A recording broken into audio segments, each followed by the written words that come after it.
Here's the lamprey. So this is the eye socket where the eye would have been attached. Over here on the side, these would be where the gills are, which obviously help the lamprey get oxygen in the water. And then these wrinkles up here are part of the lateral line system, which help with sensory and movement and pressure gradient sensing. And then down here would be the myotomes, which also help with movement so that it can swim around. So all of these little lines here. And then you can kind of see along the back here is the dorsal fin. It's kind of folded inwards, but it's on the top here.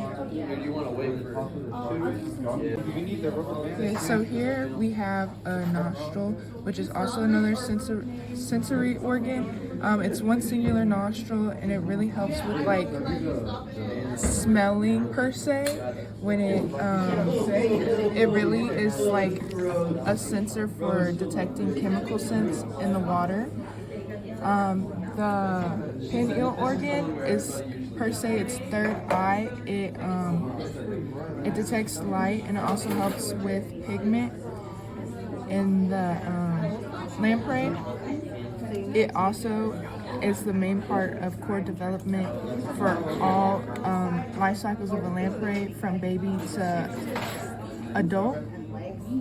And then we flip the lamprey over, and we come all the way down here, and we'll find the cloacal opening and the urogenital opening. And this is basically where waste and reproductive things happen. So eggs can come out of here, and sperm comes out of here. And then here we get to the mouth. Along the outside of the mouth, there's buccal polypi, which is another sensory organ that helps the animal detect different water movements and to search for prey. Then on the inside, these little tooth-like organs are to help them latch onto their prey. And then on the inner part of the mouth, there's two bigger tooth-like organs that help fully latch onto their prey. And then down in the center, there is a tongue with teeth, and that is the main way they wound their prey. So when they latch onto their prey, their tongue is able to like build a tunnel per se to absorb the blood through their mouth. So in this model, we can see a more clear version of the mouth. So right here would be the tongue, and that would be what latches on to the prey. And then we can see a more clear version of the teeth, and then the larger teeth that are on the bottom. And then here's also a clear image of the gills. So those holes right there are the gills right there, and that's the eye. So this is the internal anatomy of the lamprey. So as we can see here, there are no distinct ovaries, so that indicates it's a male. And in lampreys, the reproductive organs and the eggs and sperm aren't really in an enclosed spot. They kind of just are in the body, and they are released, and they do external reproduction, and they're released through the cloaca. And then another fact about lampreys is that they die after reproduction, and females can lay up to 10,000 eggs. 10,000 to 100,000 eggs at a time. Next, we have the notochord here. So the notochord, its main role is to help with proper vertebrate development, and in most vertebrates, the notochord goes away after full development, but in the lamprey it stays into adulthood, and it helps with muscle movement as well. And then above it, we can see the nerve cord or the spinal cord. So that helps transmit signals from the brain to the rest of the body. And then above it, we have the myoseptum mixed with the myotomes, which help create like a zigzag in order to help the lamprey move when it swims. And here is what's called the fibrous support in between spinal cord and the epidermis layer, and that helps just provide extra cushioning and protection of the spinal cord as well as support. Okay, here we're going to start with the digestive tract of the lamprey. So first, the lamprey latches onto its prey and uses its tongue to absorb blood from its prey. Then it goes through the pharynx, which then leads to the esophagus, which then goes behind the gill muscles, which then leads out into the intestine. Interesting fact about lampreys, they do not have a stomach, so their intestine is their main site of absorption for nutrients, which then gets filtered through the kidneys and liver.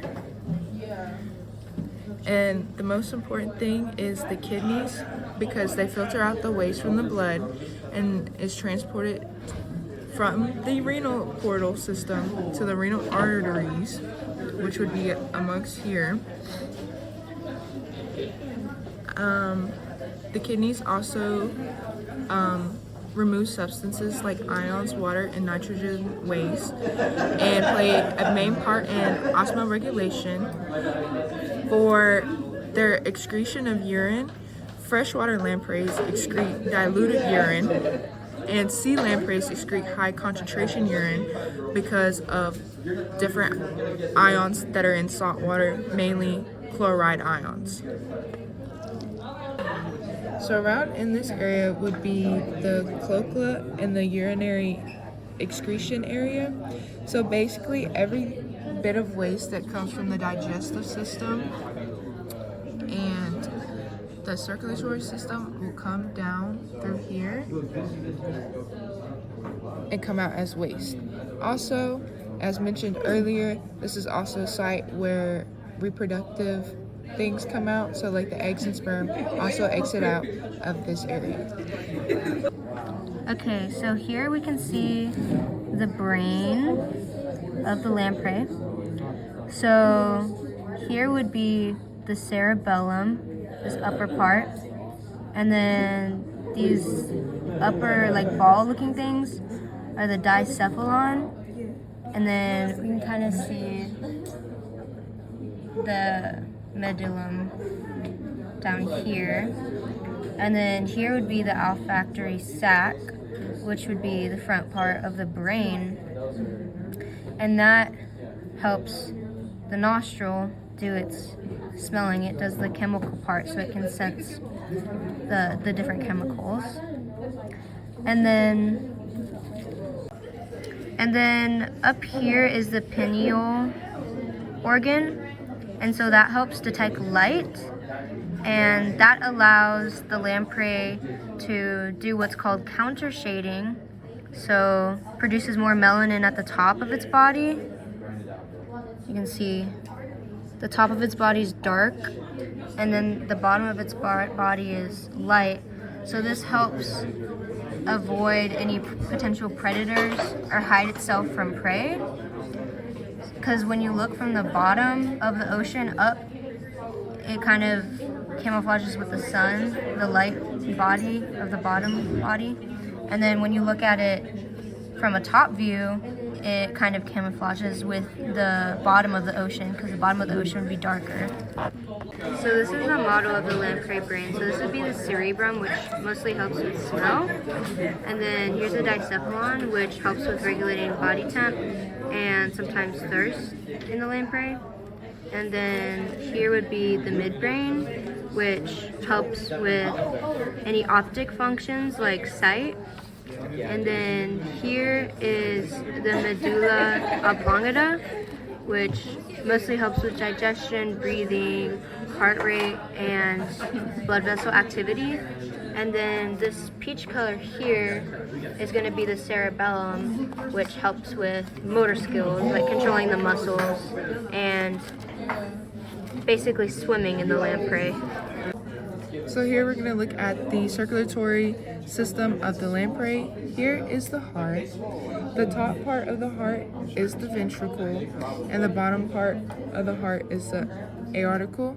And this little piece up here is the sinus venomous. So here, this part of the heart the sinus venomous will lead to the dorsal aorta that's along the top of the kidneys and in between the notochord. And then this part at the bottom is the ventricle aorta, which will go to the gills. This is where oxygenated blood comes from. And off the ventral aorta, there's 7 branches that go to each one of the gills that filters out the oxygenated blood. So here we have the heart outside of its body. So here we can get a better look at the ventricle aorta, which would lead to the front of the animal retaining oxygenating blood, which then would go to the articuticle. And then here at this side, you can slightly see the sinus venous, which flows to the back of the lamprey through the dorsal ventricle. And then as we open it up, as we can see the different chambers of where the blood would flow. So the muscular system consists of myomeres, which are the darker parts here that are arranged longitudinally, and in between is connective tissue called myosepta, and these create like a W-shaped muscle that helps the lamprey move like back and forth. And then if we come back up to the mouth, we see that it has circular muscle on the top here and at the bottom here. And this mostly aids in its sucking of blood from prey. So there's also muscle that attaches to the tongue, and whenever it latches onto its prey, the muscle enables it to wiggle back and forth so that it can create an opening in the prey to digest the blood. So here's a nice cross-section of the lamprey, and in this cross-section we can see the notochord better, and then we can also see the dorsal aorta underneath it, and then a cross-section of the kidneys.